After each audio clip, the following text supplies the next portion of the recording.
बढ़ा दिए petrol, diesel और सीएनजी सबकी कीमत बढ़ा दी सरकार ने। और इसके बढ़ने के साथ इलेक्ट्रिक कारों का भी कुछ रिश्ता है, सब जान लेते हैं इस वीडियो के साथ। मैं हूं आपका होस्ट अमित और आप देख रहे हैं आस्क कार गुरु। पहले ही सरकार ने इशारा कर दिया था कि कीमतें बढ़ने वाली है, चुनाव खत्म, सरकारें बन गई और कीमतें नई आ गई और पेट्रोल की कीमत 3 रुपए बढ़ा दी, डीजल की कीमत भी 3 रुपए बढ़ा दी और सीएनजी की भी। मतलब कहीं नहीं छोड़ने का इरादा है शायद इस बार सरकार का, क्योंकि इंतजार तो इसी का था ना कि चुनाव संपन्न हो, हमारी सरकारें बन जाएं और फिर उसके बाद असली खेल शुरू होगा। लेकिन ये प्राइसें पूरी तरह नहीं बढ़ी हैं, अभी और बढ़ेंगी, क्योंकि अगर आप ध्यान से देखें तो जो अमेरिका, ईरान, इजराइल, इन सब के चक्कर में तेल का आना जाना बंद हो गया। क्रूड ऑयल का कीमतें बढ़ गई हैं ऑलरेडी मार्केट में 20% के आसपास। तो पेट्रोल और डीजल की कीमतें भी तो 20% बढ़नी चाहिए, 3 या 4% नहीं। तो बाकी परसेंट कब बढ़ेंगे? बिल्कुल सही, हाँ, यह शायद अगले सेशन में, यानी एक एक सीढ़ी चढ़कर गला काटा जाएगा, एकदम से नहीं। तो प्लीज मीठी छुरी का इंतजार कीजिए और अगली बार और पेट्रोल डीजल की कीमतें बढ़ने का इंतजार कीजिए। लेकिन कीमतें क्या हुई हैं और इलेक्ट्रिक कारों से क्या रिश्ता है, वो बातें करेंगे। पहले पेट्रोल की कीमतें। दिल्ली में अब यह नई कीमतें होगी 97 रुपीज 77 पैसे, लेकिन कोलकाता में यह कीमतें होंगी 108 रुपीज 74 पैसे। दिल्ली वाले खुशी मना लें कि उनके यहां कम है। मुंबई में यह कीमतें होंगी 106 रुपीज 68 पैसा। मुंबई वाले खुश हो लें कि कोलकाता में थोड़ा सा ज्यादा है उनसे।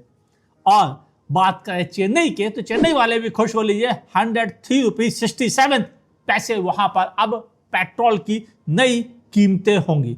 यानी दिल्ली से ज्यादा लेकिन कोलकाता और मुंबई से कम। तो चेन्नई वाले भी खुश हो लें क्योंकि सरकार वहां भी नई बनी है। अब बात करते हैं डीजल की। डीजल की नई कीमतें दिल्ली में हो गई है 90 रुपीज 67 पैसा पर लीटर, लेकिन कोलकाता में यह प्राइस है 95 रुपीज 13 पैसा पर लीटर। और मुंबई में यह प्राइसिंग हो गई है 93 रुपीज 14 पैसा पर लीटर और चेन्नई में है 95 रुपीज 25 पैसे पर लीटर डीजल की नई प्राइस है। और बाकी शहरों में अभी सीएनजी प्राइसिंग का पता नहीं लगा, क्योंकि ये बिल्कुल अर्ली तैयार किया हुआ वीडियो है। और दिल्ली की प्राइसिंग सीएनजी की आ गई है, वहां नई प्राइसिंग है 79 रुपीज 9 पैसे पर किलोग्राम। यानी सीएनजी भी जो थोड़े पैसे बचा रही थी इंडियन कंज्यूमर्स के, उसको भी कट कर दिया।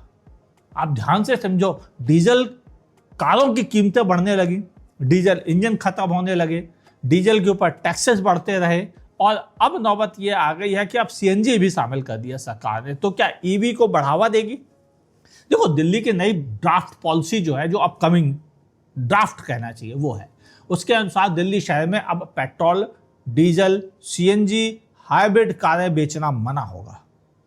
2028-29 की बात हो रही है, लेकिन फिलहाल तो परेशानी है ना कि डीलर्स क्या करेंगे, एक दिक्कत। दूसरा, यही सेम पॉलिसी पूरे इंडिया में कब लागू कर दी जाए कुछ नहीं पता। कम से कम कुछ शहरों में लागू कर दी जाए तो कोई चौंकने वाली बात नहीं होगी। यानी सीधे सीधे कहा जाए तो सरकार ये चाहती है कि पेट्रोल डीजल कारें खरीदना कम किया जाए और इलेक्ट्रिक कारें खरीदना बढ़ाया जाए। क्यों?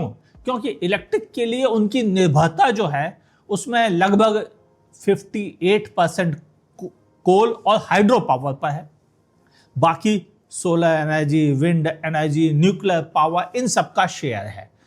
तो देखा जाए, गवर्नमेंट ने कल ही अनाउंस किया था उनके पास आने वाले 200 साल के लिए कोयला मौजूद है।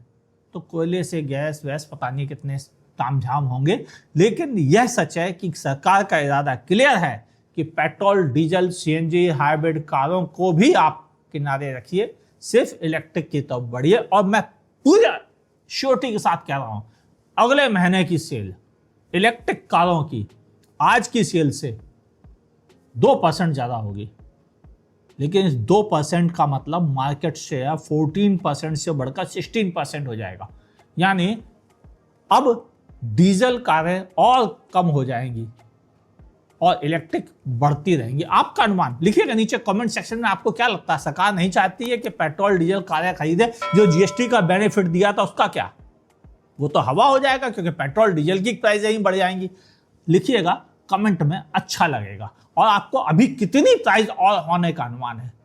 बिल्कुल मुझे ऐसा लगता है कि जुलाई आते आते ये कीमतें पेट्रोल की 120 रुपए से ऊपर होंगी और डीजल की शायद 115 रुपए के आसपास होंगी। आप अपना अनुमान नीचे कमेंट सेक्शन में लिखना, तभी हमें आपके विचारों को समझने में मदद मिलेगी। और कौन कौन सी इलेक्ट्रिक कारें आप खरीदना चाहते हैं, आई बटन पर क्लिक कीजिए और वीडियो देख लीजिए। वीडियो पसंद आए लाइक कीजिएगा, नहीं पसंद आए डिसलाइक करने में बिल्कुल संकोच मत कीजिएगा। हालांकि मेरी कोई गलती नहीं है डिसलाइक करने के लिए, जो बनाया सरकार ने बनाया और जो खरीदने वाला है वो आप और हम दोनों ही है, यानी पिसेंगे हम लोग ही। YouTube पे देख रहे हैं, सब्सक्राइब कीजिए, नोटिफिकेशन ऑन कीजिए जो आप नहीं करते हो, और दोस्तों के साथ इस वीडियो को शेयर कीजिए, उनको भी पता चले कीमतें कितनी बढ़ गई हैं। देखते रहिए आज का गुरु।